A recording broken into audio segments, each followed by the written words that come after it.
So I think these sections that we're going to do today are simpler sections than what we've done, which is kind of nice to take a breath after these last couple sections. I think are tough, all that zero stuff and the rational function stuff. So we're going to talk about graphing polynomial and rational inequalities. There's two different strategies for these types of inequalities. The first option is the graphing technique, where you're going to graph the polynomial or rational function and then look at the picture. And with these inequalities we're doing, we're going to either be greater than 0 or less than 0. So if you're using that first graphing technique, what you do is you draw the graph, and then any part of the graph that's above the x-axis would be your answer if it asks for greater than 0. And any part of the graph below the x-axis would be your answer if the inequality was less than 0. So I think this is a great technique as long as the graph is given to you. But I mean, we saw with the rational functions, my God, it took like 20 minutes to graph that. And polynomial functions take a decent amount of time to graph as well. So, I mean, that's an option. You can use that technique, but I think a more direct technique is this other technique called the test point strategy. So we're going to start with polynomial inequalities, and then we'll do rational inequalities because they're slightly different. So for polynomial inequalities, the first thing we want to do is get the inequality in standard form, which means that there's 0 on one side. Next, we're going to identify the zeros of the polynomials, which we know are just our x-intercepts. Then we're going to graph these zeros on the number line. The zeros are going to divide our number line into intervals, and we're going to substitute a test number from each of these intervals into the original inequality to determine the intervals that satisfy the inequality. So we're basically just trying to figure out whether our test point produces a positive number or a negative number. We don't really care what the number is because we're just looking for greater than 0 or less than 0. We will consider the endpoints separately. The zeros are included in the solution set if it's nor equal to inequality, and they're not included if it's a strict inequality, and we will be writing our solution in interval notation. Again, I think the actual procedure is much simpler than what those directions make it sound, but I'm just trying to be thorough. So it's kind of like, let's do a problem, then we'll go back and read the directions, and then the directions will make more sense to us. We want to solve the inequality x to the third minus x squared minus 6x is strictly greater than 0. We need to make sure that our inequality is in standard form, which just means that we got 0 on one side, which we do. So now we want to find the zeros of our polynomial. And it should be something relatively easy to find the zeros. You won't have to use possible rational zeros and do all that testing like we had done in the previous section. So to find the zeros, we're going to set r equal to 0. We're going to factor.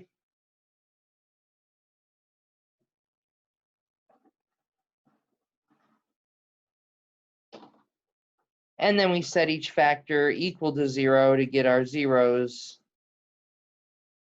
0, 3, and -2.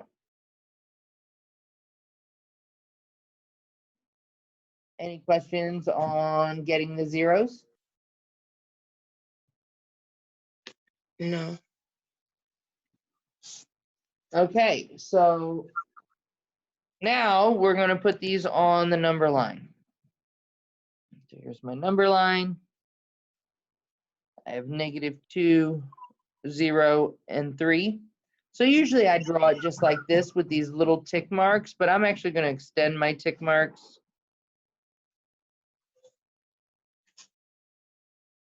And see how these 3 zeros have broken our number line into 4 intervals, less than -2, in between -2 and 0, in between 0 and 3, and then bigger than 3. We've got these 4 intervals.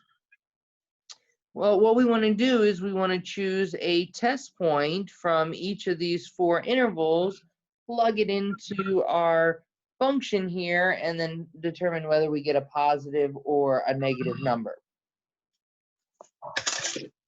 So we'll start by picking a number less than -2, and you can pick anything you like -5. I think I'm just going to choose all my test points.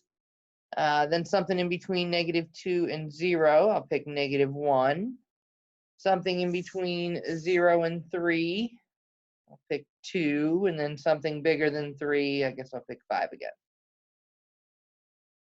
All right, so we need to plug it into our original function and see whether we get a positive or a negative number. So you have 2 options here. You can just pop it in here and put it in your calculator. I typically don't have a calculator with me, so what I like to do is I like to use the factored form. I think it's a lot faster, even if I did have a calculator, to check here rather than type it in. Oh, I'm going to take my first test point of -5, and I'm going to plug it into my first factor. My first factor is just x. So if I plug -5 into my first factor, I'm going to get a negative number. If I plug -5 into my second factor, I'm again going to get a negative number. And then if I plug -5 into my third factor, -5 plus 2, still negative, I get a third negative. So if you multiply 3 negatives together, do you get a positive or a negative?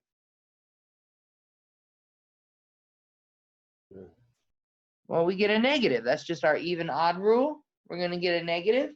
So any number that I would have plugged in less than -2 would have produced a negative. And just to prove that to you, I'm going to pick something else. I'm going to pick like -10. So if I plug in -10, my first factor is going to be negative. -10 minus 3, still negative. -10 plus 2, still negative. So again, I get those 3 negatives that when I multiply them together, I get a negative. All right, let's move on to our next test point. Our next test point is -1. Plugging -1 into our first factor, we get a negative. Plugging -1 into our second factor, negative. Plugging -1 into our third factor, -1 plus 2, ends up giving us +1. So now I have 2 negatives times a positive. When you multiply 2 negatives and 1 positive, we end up with a positive. Are there any questions so far about plugging into the test point and how I'm determining, whether the factor is positive or negative? No. Like I said in the beginning, I mean, you can always use your calculator and plug it into the very beginning and see if you get a positive or negative. I just think this, especially after you've practiced it, it can be super quick. Plugging -2 in, this first factor is going to be positive. The second factor, -1. Our third factor, positive. -2 in. I'm plugging in. -2 is a 0. I'm plugging in +2. Okay. So I always do my test points in a different color so I don't accidentally grab my zeros, especially when I'm going to write my answer. That's when I usually grab the wrong numbers. So I always like to do it in a different color and kind of put it up into the interval. So plugging in 2, I'm going to get a positive in my first factor, a negative in my second factor, and then my third factor is going to be positive again. If we multiply 2 positives with 1 negative, the answer ends up being negative.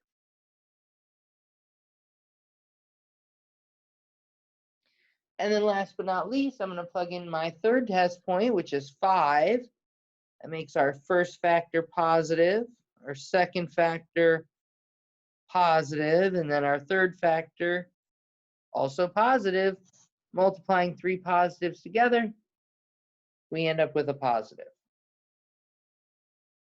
Questions so far on the chart?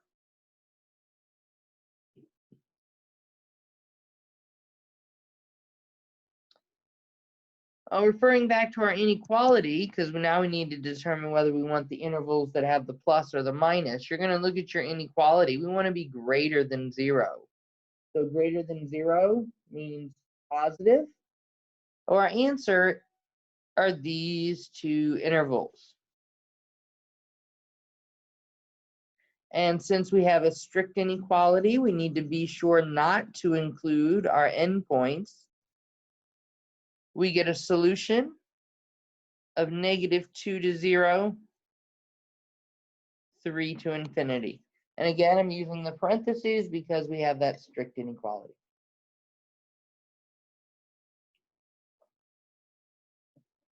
Questions, anybody?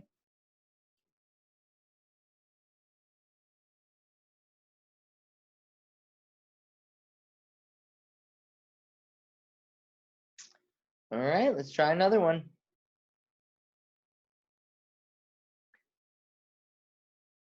Well, right away, I noticed two things with this next one. First off, the variable is not on the left-hand side. And when Allison works inequalities, I got to have the variable on the left-hand side. Otherwise, I mess it up. So the very first thing I would do is I would just flip-flop this so that the variable is on the left-hand side. And when you do this flip-flop, just be sure to keep your inequality symbol in the right direction. The open part stays with the 6. And the other thing that I notice is that it's not in my standard form, which means that 0's on one side. So I'm going to have to move this 6 over here. And we get x squared minus 7 is less than or equal to 0. Now that we're in the correct form, we need to find the zeros. So we set our equation equal to 0 and solve. We totally do square root property here. It doesn't even factor nicely anyways, but I would definitely opt for square root property here. Remember, with square root property, we got to do the plus or minus. We get zeros of plus or minus square root of 7.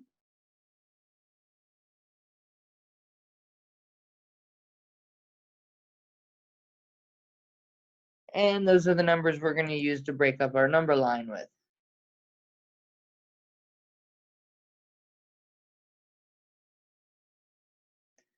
I definitely want the square roots of 7 when you write your solution. However, you may need to get a decimal approximation just to figure out where it is. I can't even remember what it is, like 2.5. Maybe 2.6. Yeah, 2.65. Okay, well, there we go, 2.6-ish.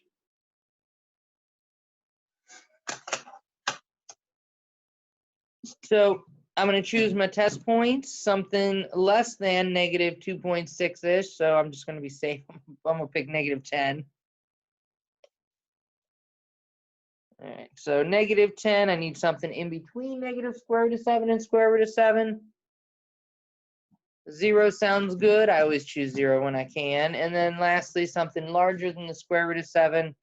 I'm just going to choose positive 10. And now we need to determine whether these intervals produce positive or negative numbers. Plugging in negative 10. Now you'll notice this time I don't have that factored form where I can just easily say, oh, plus, minus, plus, minus.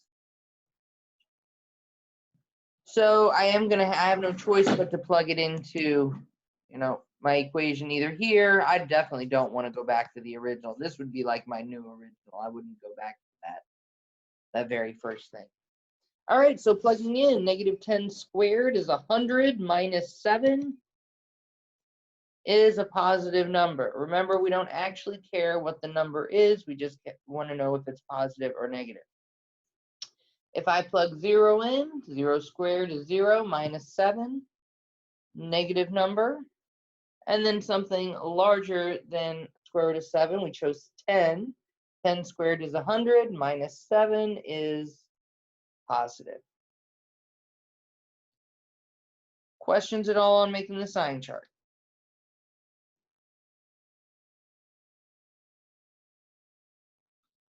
All right, now it's time to pick the correct intervals. We're supposed to be less than or equal to 0.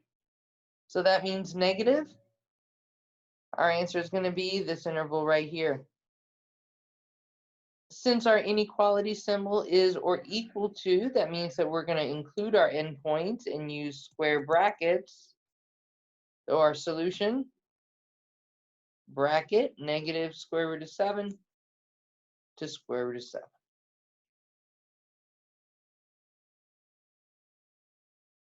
Questions, anybody?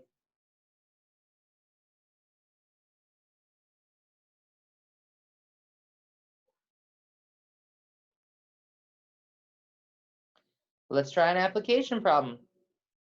A company's weekly revenue in dollars is given by R of X equals 2000X minus 2X squared, where X is the number of items produced during a week. For what X is R of X strictly greater than 0?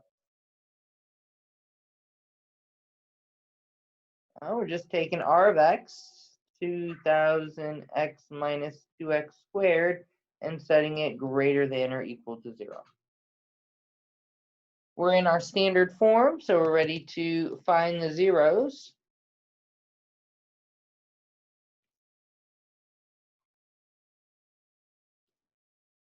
I can factor, what, 2x out of there? Leaves me with 1000 minus x. So we get our zeros to be 0 and 1000.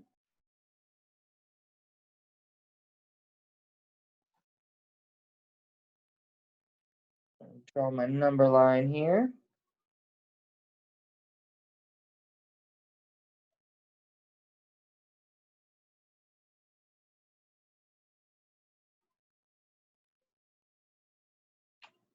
All right, so does it make sense for the context of the application to choose a negative x value to plug in? No. Why not? Because It we're would looking mean, for the revenue. Okay, or it would hold on. mean the Madison, you go negative first. sorry. We're looking for the revenue, so we're looking for how much money that they earned. So it'd be Is that what positive. x represents, is revenue? No, never mind. Items produced, sorry. So yeah, it'd have to be positive. Right, x represents the number of items produced during a week. It doesn't make sense for the context of the application to even check this interval here because you can't produce a negative number of items. So really, I'm just checking these first two.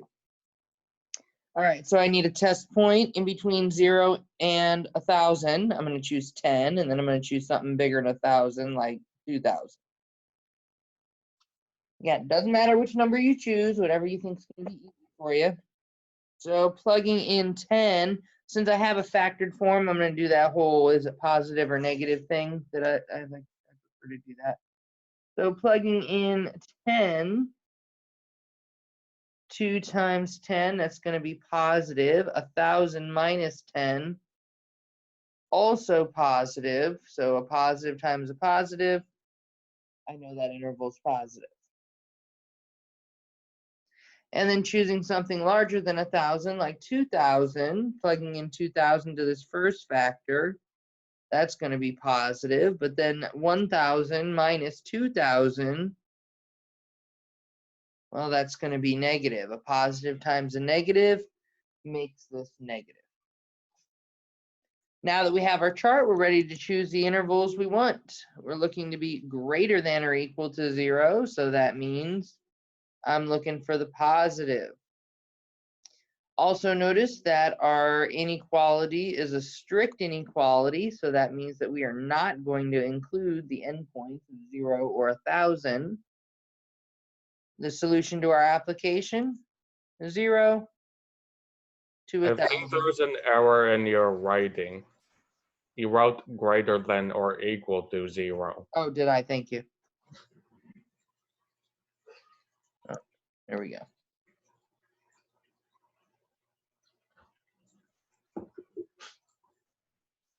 Questions, anybody? They need to produce between 0 and 1,000 items for their revenue to be positive.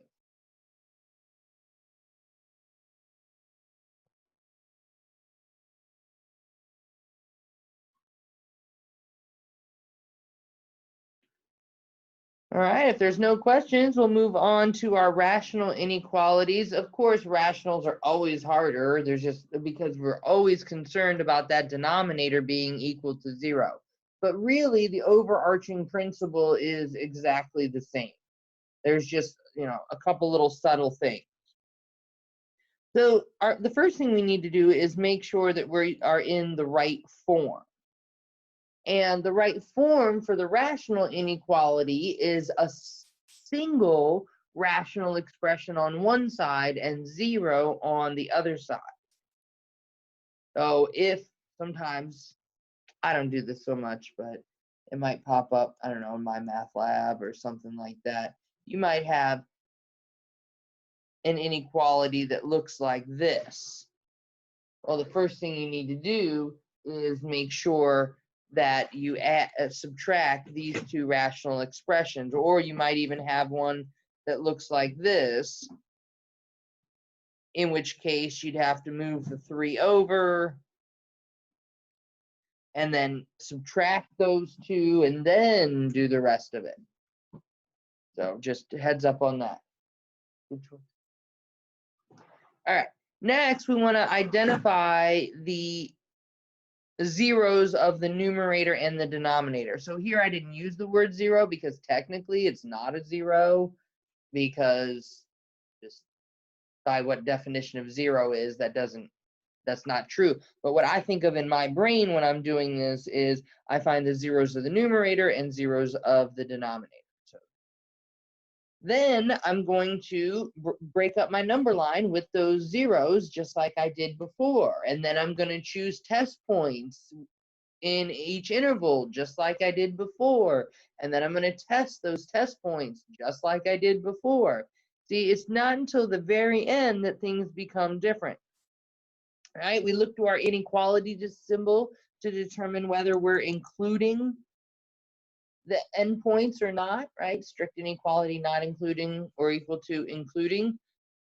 Well, no matter what the inequality symbol is, you must exclude any 0 that came from the denominator.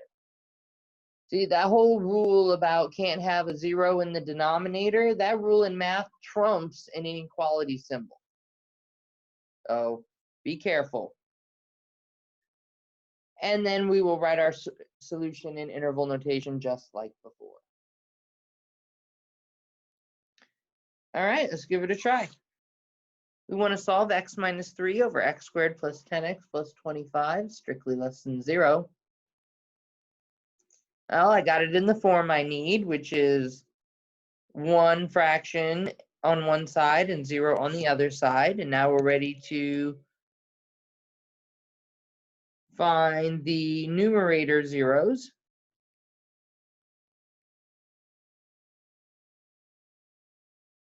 Oh, x minus 3 equals 0, so x equals 3.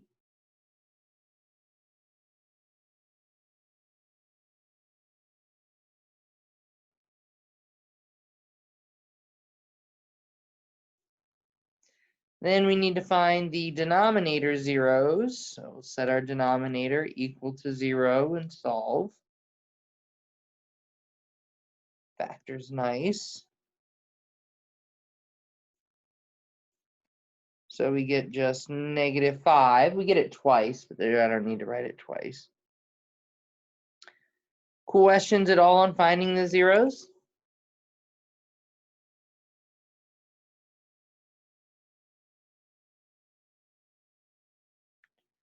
Okay, I'm splitting up my number line here at -5 and 3. Something that I like to do to remind myself that I cannot include the zeros from the denominator no matter what the inequality symbol says. Once I get my number line drawn like this, I'll put like a big old X on the zeros that came from the denominator, so that just reminds me after I go through all this test point stuff that I need to exclude that number no matter what the sign is, the symbol is. Now I'm ready to choose some test points. Something less than -5, I'll use -10. In between -5 and 3, we can use 0. And then something bigger than 3, I'm going to use 10.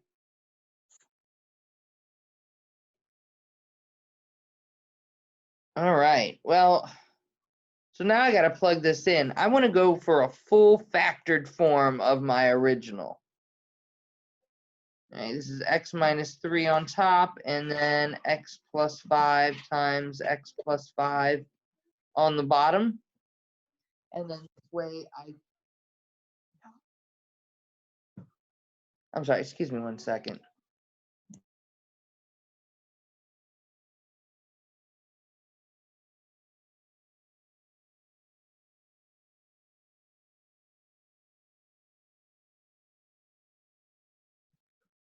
Okay, sorry about that. So I have this factored form now that I can plug in. If you just want to plug it into your calculator, again, by all means, do that, but I don't typically have a calculator with me, so I like this other way. Plugging -10 into my first factor, -10 minus 3, that's going to be negative. Plugging it into my next factor, negative. Plugging in my third factor, negative. So if we have 3 negatives, and your even odd rule is true for both multiplication and division. So 3 negatives with our even odd rule tells us anything in this interval is going to be negative. And now we're going to plug in 0. My first factor is going to be -3. And then we get positive and positive. So 1 negative and 2 positives when I multiply together gives us a negative.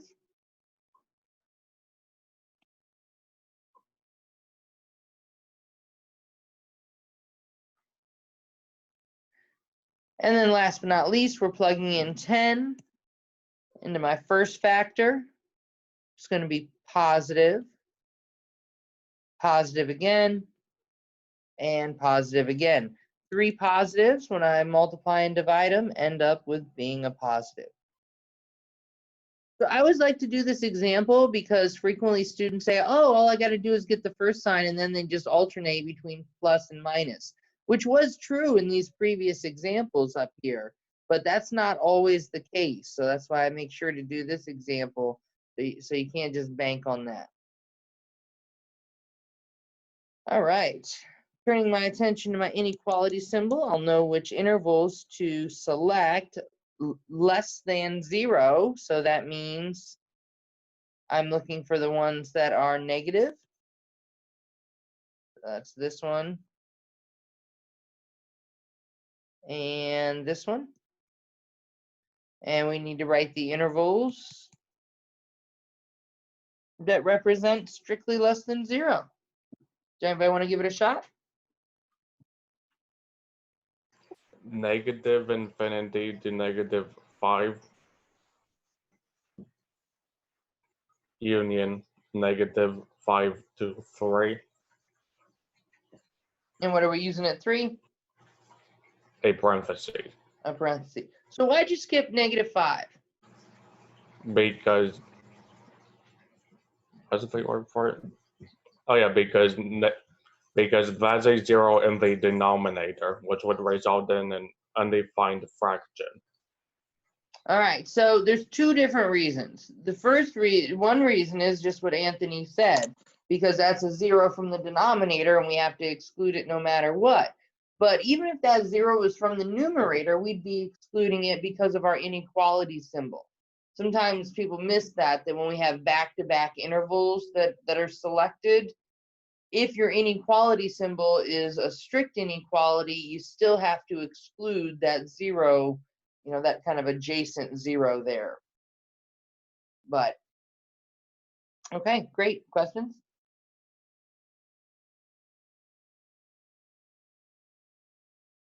But really, it is super similar to the polynomial ones. We just got to watch out for the zeros from the denominator. Let's try another one.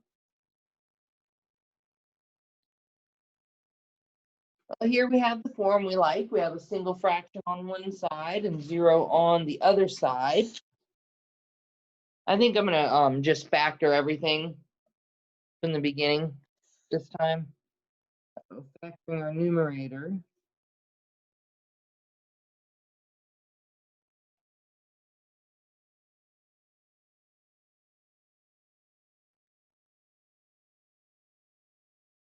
Yeah, that works. And x minus 4 times x plus 1 on the bottom.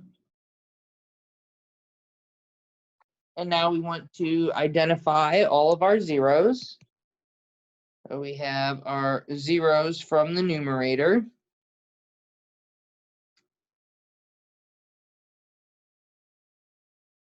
And it's nice if you do all your factoring first, you can just quick look at your factored form to identify your zeros. So our zeros from the numerator, what are they going to be?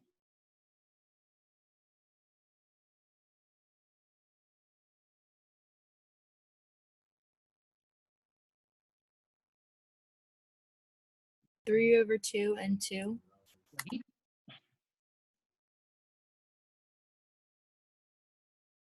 And then our zeros from the denominator.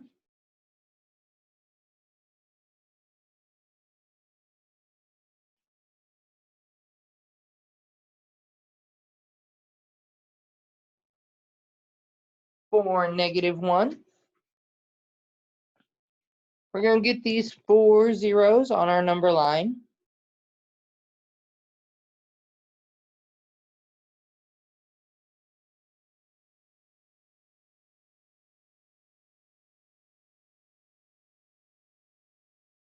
And be sure to put them in increasing order. It's easy to make a mistake on that.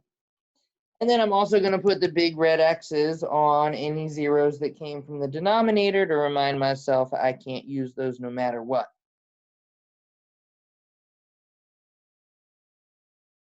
And we're ready for some test values.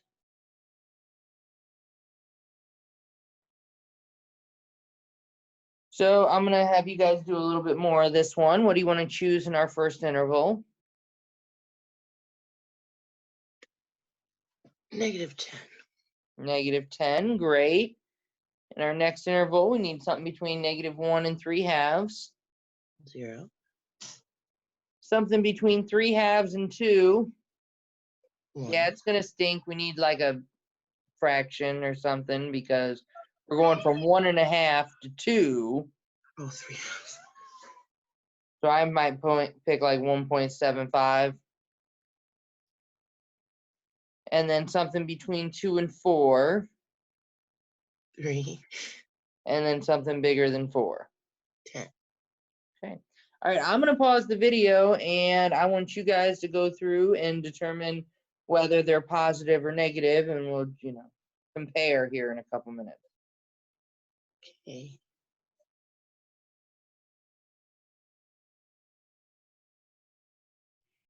All right, so our first interval here, when we plugged in -10, did we get a positive or a negative? Positive. And if you get anything different than what we're talking about, please stop me so we can go over it. How about in our next interval when we plugged in 0? Negative. Negative. All right, our next interval when we plugged in 1.75. Positive. Great. When we plug in 3. It's negative. Negative, and then our last interval, Positive. positive. Okay, great.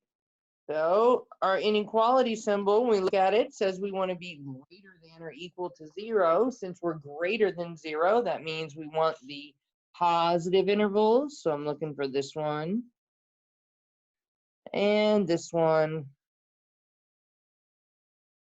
and this one. Since our inequality symbol is or equal to, we want to include our endpoints. However, since this was a rational function, we cannot include any endpoints from the denominator. So I'm going to give a second for you guys. I'd like you to write down what you think the interval notation should be, and we'll compare.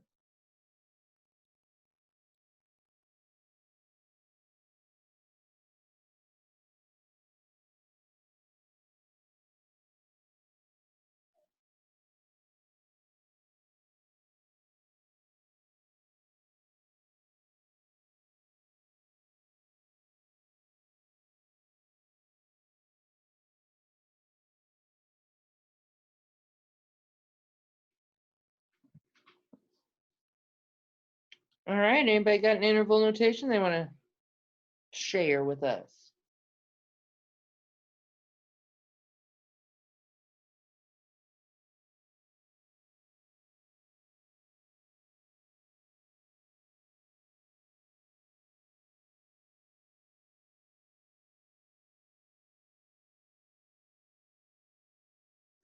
So we've got this first interval, right, highlighted here, starting at negative infinity and going to -1. Our inequality symbol says include the -1, but since it came from the denominator, that we have to exclude it.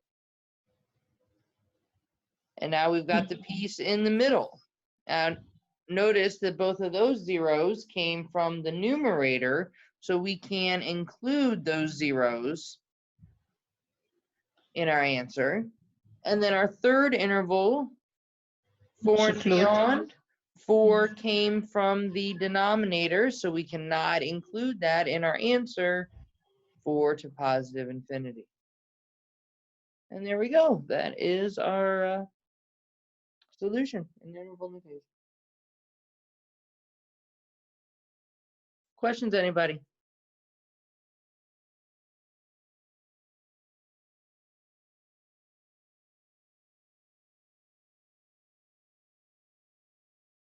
All right, I think that's it. Yeah, that's it on rational and polynomial inequalities. Any questions at all before we move on to variation?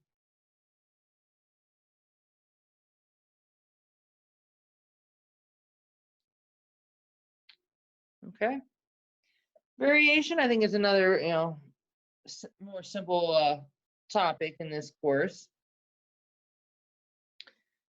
When one quantity is a constant multiple of another quantity, we say the quantities are directly proportional to one another. We let x and y represent two quantities. The following statements are equivalent.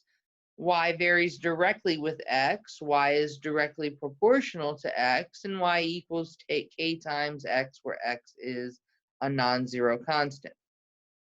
So really, what I think of when I hear all this is these are the words that I might see in a problem.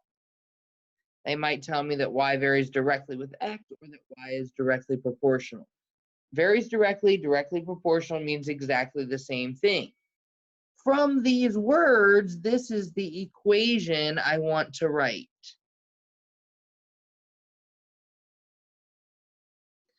K is the constant of variation. It is always there. The only other things that change are like the x and the y. It might not necessarily be x and y. Whatever comes before the words varies directly or directly proportional is the first variable that's all by itself. Then you're going to put equals, then you're going to put your k. Whatever variable comes after varies directly or directly proportional comes after the k. So really what I think of is direct means multiply k by something.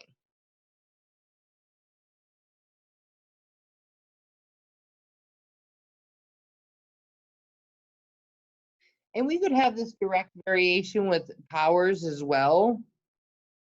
So y varies directly with the nth power of x, or y is directly proportional to the nth power of x, that just means that when you write that second variable, you're going to throw that exponent on it. More likely, like this is being super generic. A lot of times it'll say something like y varies directly with x cubed. So it's just you write this right here. All right, so let's practice some. Just going from the words to writing the basic equation. S varies directly with t. So as soon as I see this varies directly, that tells me I'm multiplying k by something.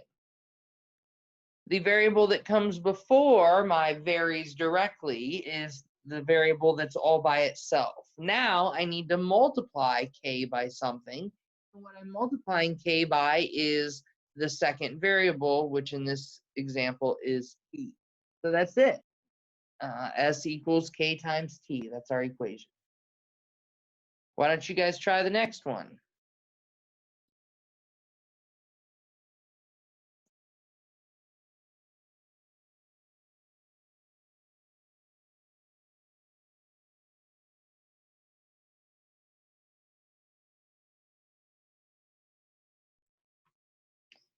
All right, so what'd you guys get for an equation if a varies directly with x squared?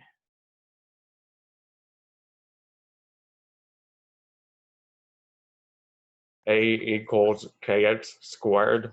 You got it. Every one of these always has a k in it. Questions, anybody, before we move on?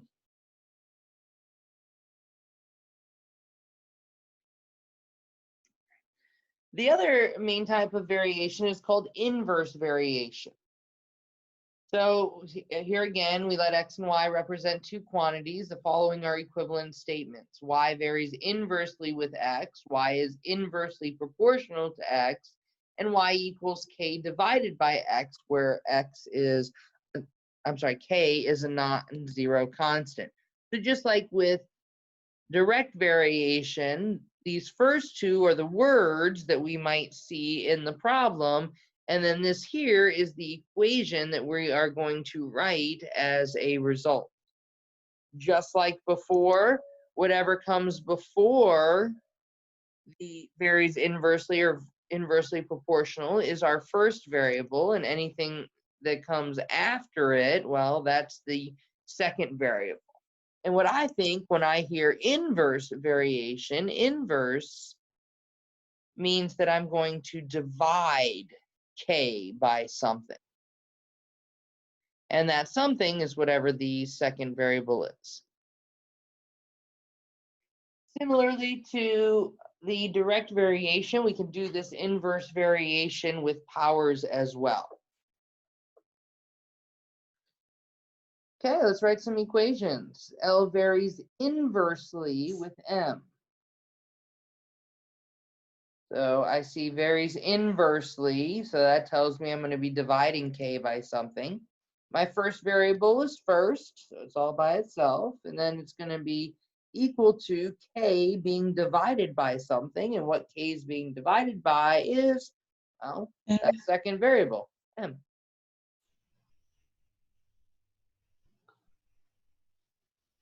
In our next example, we have p varies inversely with r squared. So what would our equation be? B equal k over r squared. Perfect. There we go. Questions, anybody?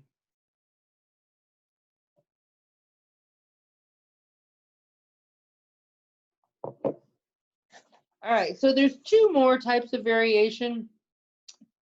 I don't know that I really memorize them so much because I feel like the words tell me in the problem what to do.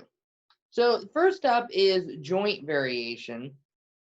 Joint variation is when you are multiplying by more than one, multiplying k by more than one thing. So it might be that, x equals k times y z w. Like there could be multiple things. And then combined variation is where you are multiplying k by one thing and dividing it by another thing. We've combined the direct and inverse variation. But I usually think it's pretty clear. They'll spell it out. Like in this first example, v varies directly with t and inversely with p. So that means that v, that's our first one, so v equals, we always have k, so it varies directly with t, so I'm going to multiply by t, and inversely with p, so I'm going to divide by p.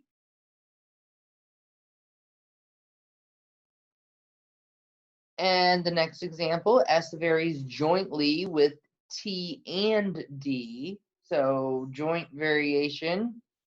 This means that I'm going to multiply by more than one thing, so s equals k times t times d. That's it. Questions on those types of variation?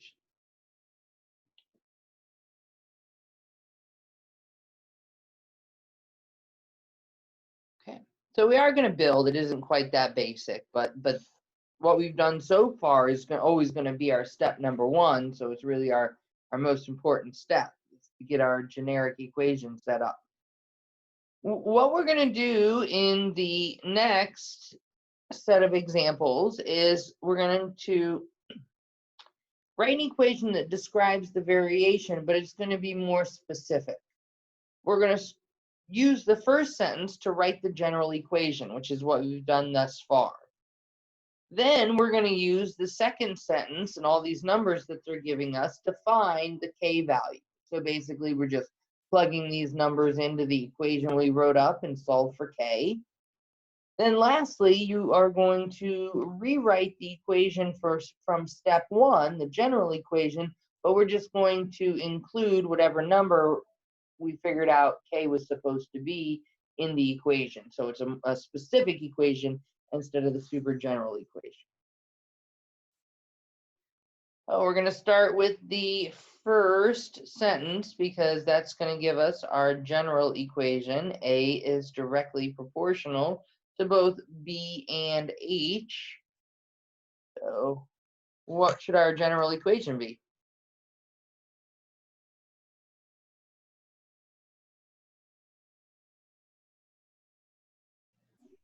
A equal B and H.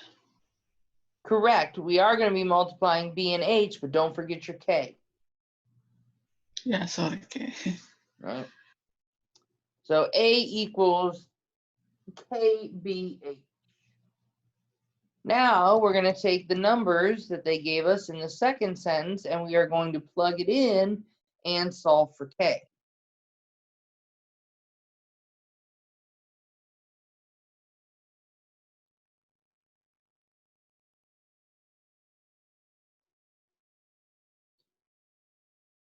All right, so 10 equals K times 5 times 4.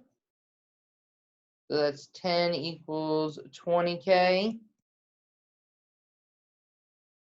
When I divide by 20, we get K to be a half. And then the last thing we need to do, all we're doing is we're going to take this 1/2 and we're going to substitute it in here for K and we're going to be all done. We get a final answer of A equals 1/2 BH. That looks familiar. Questions at all?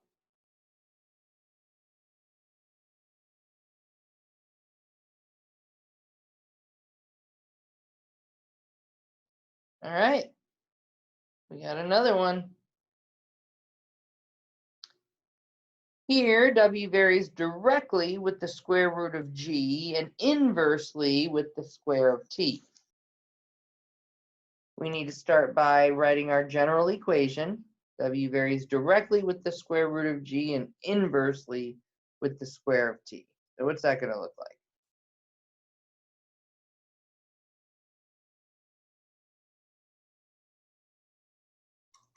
K square root G over T squared. What'd you say? K square root of G over T squared? You're missing a little something.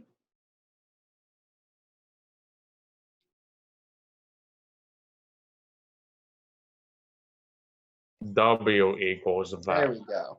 Right? W equals K times the square root of G over T squared. So just be careful with the words. This is one that, like, even when we're in class, I usually have you guys do when I float around. And man, people have like the square and the square root in the wrong place all the time. So just, I don't know what that's about, but just be careful that you're reading it. I know square of T isn't usually how we say it. We usually say it T squared. Great. We have our general equation. Now we're ready to plug in numbers for W, G, and T and solve for K.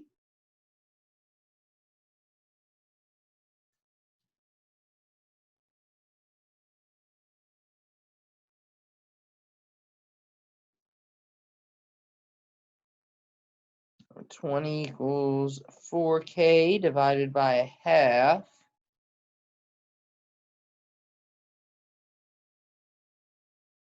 So 4 divided by a half is 8, since we'll be multiplying by the reciprocal. And then we'll divide by 8 and simplify. We get, I can go Wouldn't down it be a half squared? oh yeah, thanks. You're welcome.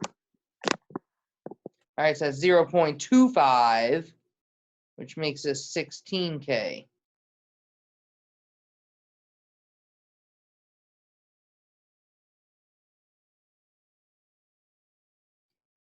So now when I divide, I'm going to get 5/4 is equal to K.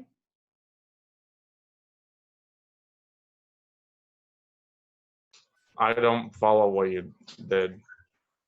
Okay, so I plugged, You like, from the went beginning? from the third one to the fourth one. Or I Oh, guess from here the to second here? or third one. Yes.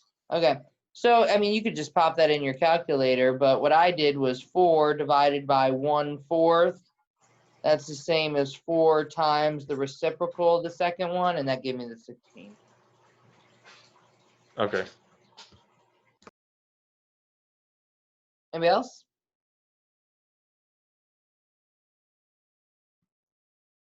All right, last thing I need to do is replace the K in my generic equation with the number 5/4.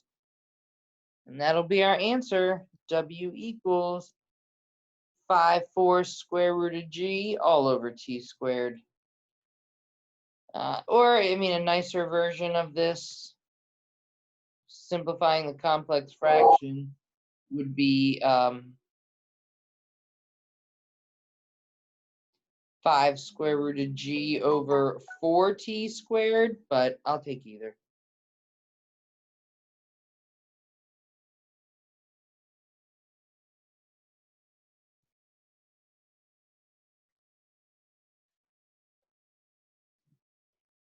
Questions at all?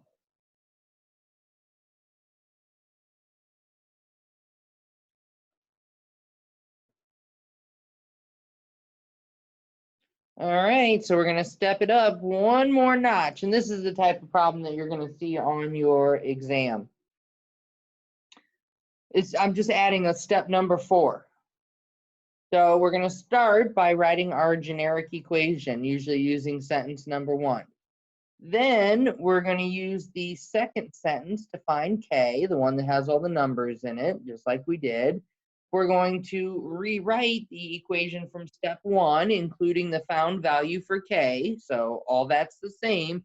And then the only thing that's new now is step number 4. We're going to use that equation that we write in step 3 to answer whatever kind of question is asked. Also, something else that's new with these more detailed application problems is they don't tell us what variable to use. So we're going to have to, choose our own variable. And sometimes you got to be careful because you want to make sure that you don't confuse yourself when selecting variables. I'll point it out in this one what I mean by that. So the height that a ball bounces varies directly with the height from which it was dropped. We're going to use this first sentence to get our generic equation.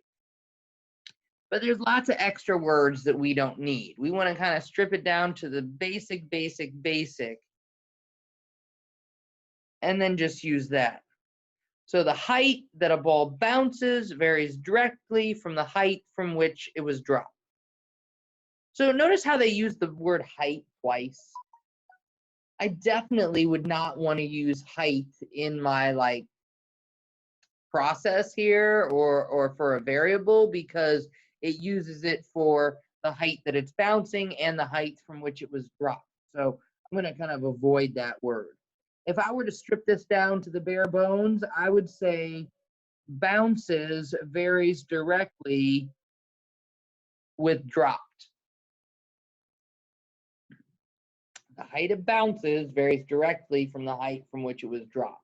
So I can kind of strip that down, and then it's going to help me write my equation and select my variables. So I'm going to use B for bounce and D for drop. But you can see why I wanted to avoid the word height, because I certainly can't use H for both. And now I'm ready to write my equation. Bounce varies directly with drop. We get B equals K times D. Here's our equation. Now we're ready to plug in numbers and solve for K. A tennis ball is dropped from 12 inches and bounces 8.4 inches. We're going to plug in.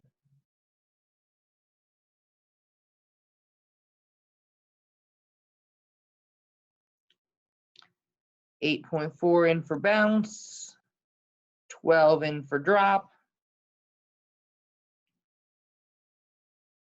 We'll divide. I don't have a calculator with me. We got an answer. 0.7. 0.7. Yeah. Okay. All right. So our more specific equation is going to be B equals 0.7 times D. And now we're going to use this equation to answer whatever the last question is. From what height was the tennis ball dropped if it bounces 56? So the only information they're giving us is bounces 56 inches. And they want to know from what height it was dropped. So what's the drop based on the bounce? We're going to substitute 56 in for B and solve for D.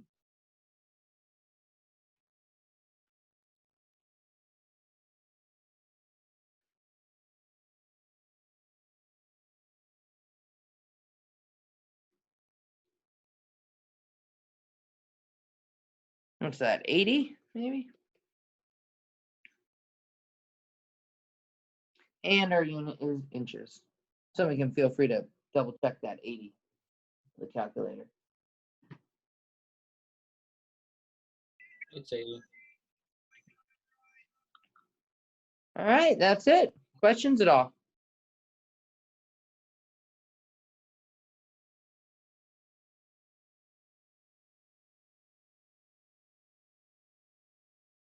All right, oh no, we got two more. Okay, good. A chef self-publishes a cookbook and finds that the number of books she can sell per month varies inversely with the price of the book. So let's get that first sentence down to the bare bones that we need to come up with our generic equation. What do you guys think are the words that we need? Well, it varies inversely, I know that, right?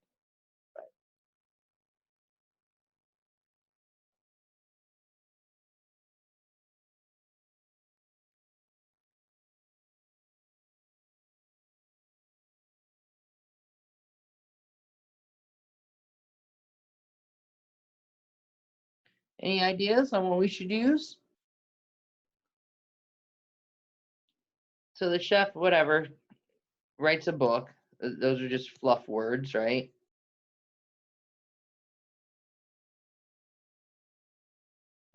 All fluff.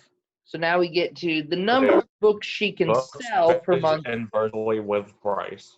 Okay, I'm sorry, Anthony, say that again. Books varies inversely with price. There we go. So number of books varies inversely with the price.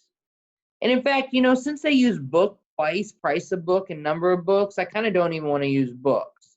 So can we just use number varies inversely with price? Does that make sense to everybody, that we can kind of strip it down to just that?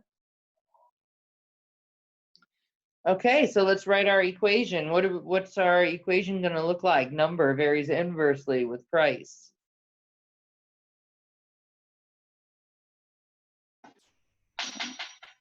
Can be N equal to K over P. We got it. N equals K over P. We're going to use the second sentence to help us get our K value. The chef can sell 1,500 books per month when the price is set at $8. So here's our N, here's our P. We're going to plug in and solve for K.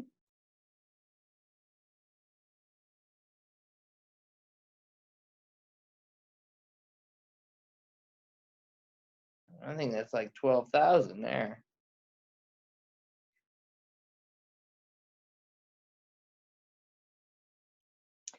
That means that the equation we're going to use to answer the questions is N equals 12,000 divided by P. And we have two questions to answer.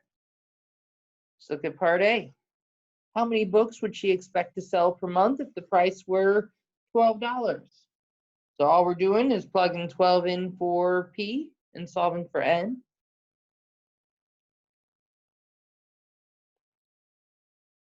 So she can expect to sell 1,000 books.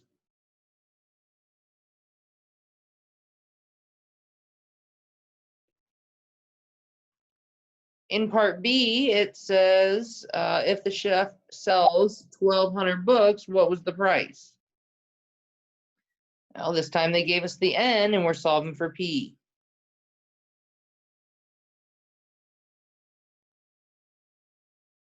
I've got a nice proportion here that I can cross multiply to solve. 1,200 P equals 12,000.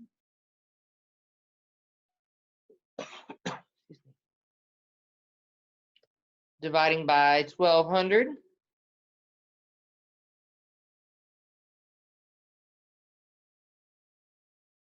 We get P to be $10.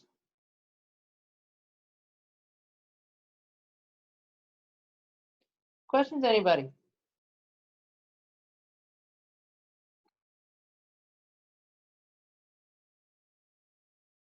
All right, last example.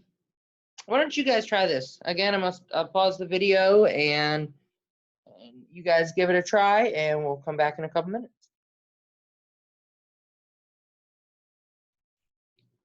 So did anybody come up with their generic equation from our first sentence here?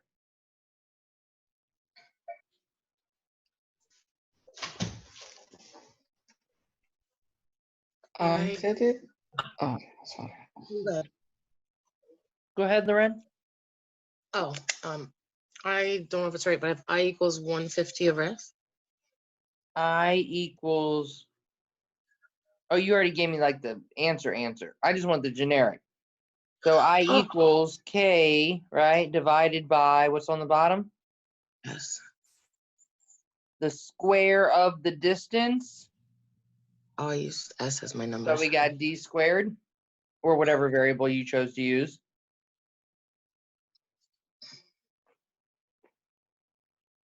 Any questions, anybody, on getting our generic equation? Now we're ready to plug in illumination of 3.75 foot candles at a distance of 40 feet. So we're plugging 3.75 in for I and 40 in for D, and then solving for K.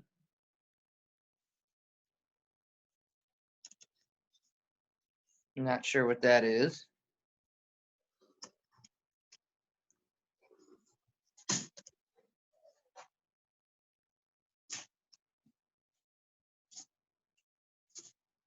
Anybody get a K?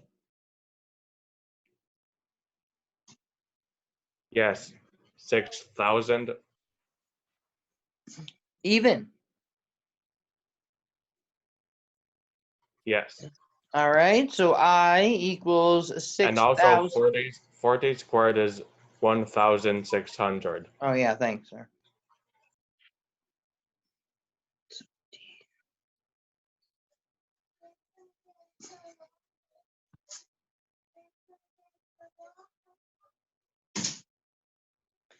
And now we're going to use this equation to answer the last question. What is the illumination when the distance is 50? So they're telling us that D is equal to 50, so we're plugging in I equals 6,000 over 50 squared, and we just got to pop that in our calculator. I feel like the answer is 2.4. I've done this problem a lot of times. Yes, hold on. It's 2.4. And all right, and then our unit, foot candles. Great. Questions at all on variation?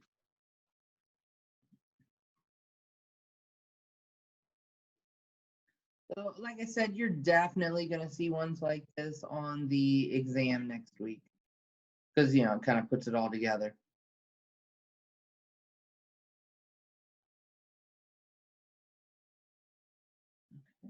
All right, well, that's all I have for today. And that is the end of the material on our next exam. So moving forward, our plan on Wednesday, I'm going to start the next unit, which is inverse functions. And then next Monday, starting at 12 a.m. on Monday, your exam will become available and you will have between 12 a.m. on Monday and 11:59 p.m. on Tuesday to complete the exam. It's going to be in my math lab. It's going to be unproctored. So open book. Oh, you guys know, you already did one. You know the deal. It'll be the exact same way. So, and then we'll be back to class on Wednesday. We will not have class next Monday because that's your exam day. Questions? Anybody about anything? Okay. Again, I will need extended time for right. the Yeah. exam. Shoot me an email. Okay. At the end of the week, because I haven't written the test yet. So shoot me an email at the end of the week, please. All right. Anybody else? Will be to try again. Say again, Layla. It will be 2 try for the exam. Yep, 2 tries, just like last time. Okay. Anybody else?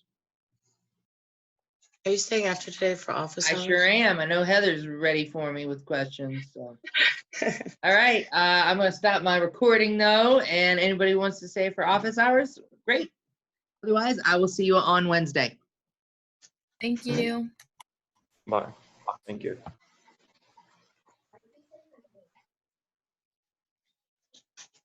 Staying after.